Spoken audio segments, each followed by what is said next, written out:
तो दोस्तों आज 12 जुलाई 2020 रविवार का दिन हो चुका है। तो आइए फटाफट से बात कर लेते हैं आज शिक्षा विभाग से जुड़ी कुछ ताज़ा खबरों की और कुछ बड़ी खबरों की। प्री डीएलएड परीक्षा 2020 को लेकर युवाओं में अत्यधिक उत्साह नजर आ रहा है। आपको बता दें इस परीक्षा के अब तक 4 लाख से ज़्यादा ऑनलाइन आवेदन आ चुके हैं, जबकि उक्त आवेदन करने के लिए अंतिम तिथि 15 जुलाई है। जबकि आपको बता दें आवेदन सबमिट करने की अंतिम तिथि 17 जुलाई निर्धारित की गई है। आपको बता दें जयपुर डाइट प्रभारी ने बताया कि माध्यमिक शिक्षा बोर्ड के विज्ञान वर्ग के परिणाम के बाद आवेदनों में काफ़ी इजाफा हुआ है। एक ही दिन में 27,000 आशार्थियों ने ऑनलाइन आवेदन किए हैं। राजस्थान से जुड़ी सभी सीमाएं सील कर दी गई हैं। आपको बता दें अन्य राज्यों से लगने वाली प्रदेश की सभी सीमाएं सील कर दी गई हैं। इसी के साथ आपराधिक गतिविधियों पर लगाम लगाने के लिए प्रदेश की सभी सीमाएं सील करने के आपको बता दें सरकार के निर्देशों के बाद पुलिस ने अब राजस्थान की सीमाओं पर सुरक्षा भी बढ़ा दी है। हाई कोर्ट ने कहा है कि नीट पीजी में एनआरआई कोटे की सीटें भरने के बाद बची सीटों को ही सेकंड राउंड की काउंसलिंग में मैनेजमेंट कोटे से भरा जा सकता है। कोर्ट ने पीजी एडमिशन बोर्ड 2020 को कहा कि वह प्रार्थियों को एनआरआई कोटे के तहत महात्मा गांधी मेडिकल कॉलेजों में रेडियो डायग्नोसिस और गायनोलॉजी की सीटों का आवंटन करे। जय नारायण व्यास विद्यालय के छात्रों द्वारा बगैर परीक्षा के छात्रों को प्रमोट करने की मांग को लेकर ट्विटर पर किया गया हैशटैग नो एग्जाम MHRD शाम होते होते टॉप ट्रेंडिंग में पहुंच गया। एक समय यह नंबर 1 पर आ गया। शाम 5 बजे तक 1,60,000 छात्र छात्राओं ने इस हैशटैग पर ट्वीट किया। आपको बता दें विश्वविद्यालय के छात्रों का कहना है कि रविवार को शुल्क माफी को लेकर ट्वीट किए जाएंगे ताकि केंद्र सरकार तक छात्रों की बात पहुंच सके। नर्सिंग छात्र संगठन के जिला अध्यक्ष के नेतृत्व में नर्सिंग छात्रों को प्रमोट करने के लिए मुख्यमंत्री के नाम विधायक जोगेश्वर गर्ग को ज्ञापन दिया गया। आपको बता दें ज्ञापन में बताया गया कि विश्वविद्यालय व महाविद्यालयों के छात्रों को बिना परीक्षा प्रमोट कर दिया, पर नर्सिंग छात्रों में लगातार सर्वे कर रहे हैं जिनसे इनकी पढ़ाई बाधित हो गई है, इसलिए इन्हें प्रमोट करने की मांग रखी गई है। विभागीय निर्देशानुसार लिपिक ग्रेड द्वितीय संयुक्त प्रतियोगी परीक्षा 2018 के चयनित अभ्यर्थियों का 5 दिवसीय परामर्श कैंप राजकीय उच्च माध्यमिक विद्यालय में आयोजित किया गया। जिला शिक्षा अधिकारी माध्यमिक ने बताया कि कैंप में कुल 229 में से 218 अभ्यर्थियों ने भाग लिया।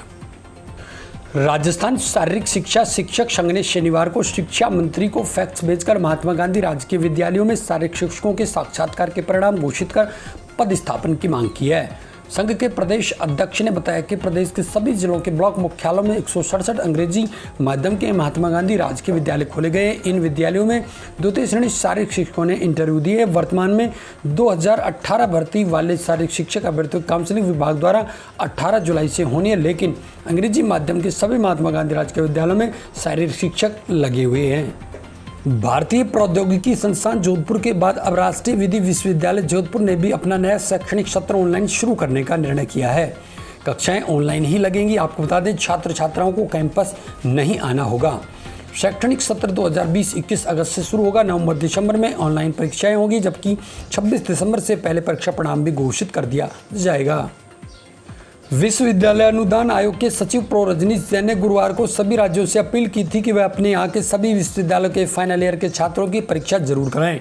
उन्होंने कहा था हमें पता चला है कि कई राज्यों ने अपने यहाँ के विश्वविद्यालयों की परीक्षाएं रद्द कर दी हैं, लेकिन देश में उच्च शिक्षा स्तर पर एकरूपता होना बेहद ज़रूरी है। इसके लिए गाइडलाइन स्वीकार की जाती है और उनका अनुसरण किया जाता है। उन राज्यों को भी UGC की गाइडलाइन माननी चाहिए और फाइनल की परीक्षा आयोजित कराई जानी चाहिए। कोविड-19 महामारी के मद्देनजर दिल्ली सरकार ने राज्य विश्वविद्यालयों की फाइनल ईयर समेत सभी परीक्षाओं को रद्द कर दिया। आपको बता दें स्टूडेंट्स को यूनिवर्सिटी द्वारा तय किए गए मूल्यांकन मापदंडों के आधार पर डिग्री दी जाएगी। दिल्ली के उप मुख्यमंत्री मनीष सिसोदिया ने शनिवार को ये घोषणा की। आपको बता दें प्रेस कॉन्फ्रेंस के दौरान सिसोदिया ने कहा कि मुख्यमंत्री ने PM मोदी को पत्र लिखकर केंद्र के अंतर्गत आने वाले सभी विश्वविद्यालयों में भी अंतिम वर्ष समेत सभी परीक्षाओं को रद्द करने का अनुरोध किया है।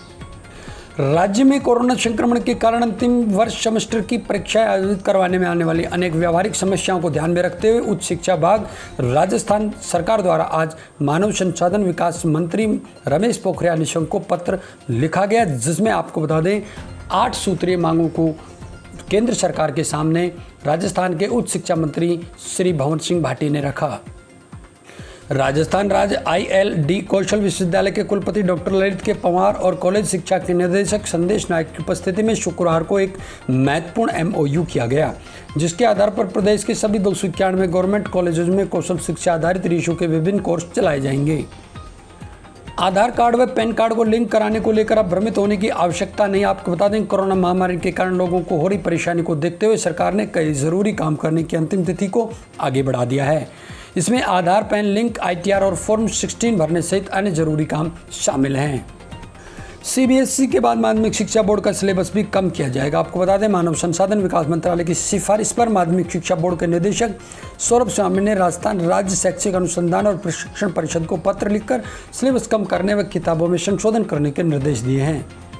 प्रदेश में शिक्षक प्रशिक्षण की अभिनव शुरुआत की गई। आपको बता दें, इसके तहत शिक्षकों की क्षमता संवर्धन के लिए दीक्षा ऐप द्वारा डिजिटल शिक्षक प्रशिक्षण प्रदान करने की पहल की गई है।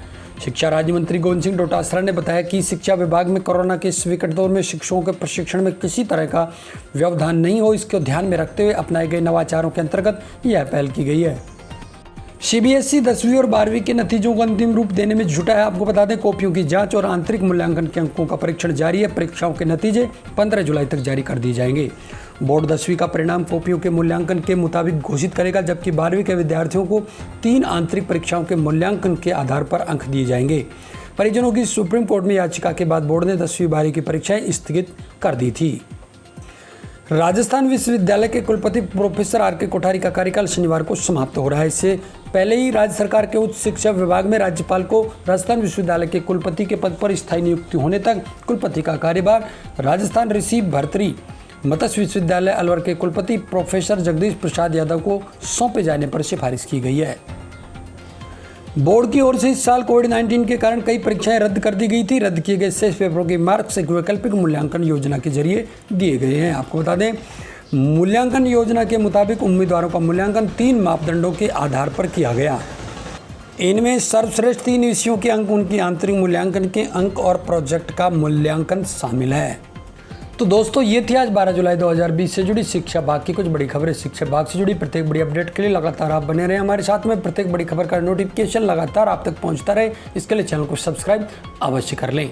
साथियों, राजस्थान के BSTC, PTT, रीट, पुलिस, पटवार सहित टीचर्स एग्जाम, कॉलेज एग्जाम और स्कूल एग्जाम से जुड़ी प्रत्येक बड़ी खबर हम प्रमाणित तौर पर सबसे पहले आप तक पहुंचाने का प्रयास करते हैं। प्रत्येक बड़ी खबर के लिए लगातार आप बने रहे हमारे साथ में और प्रत्येक खबर का नोटिफिकेशन समय पर पाने के लिए चैनल को सब्सक्राइब अवश्य कर लें। आज की वीडियो में साथियों बस इतना ही। नमस्कार।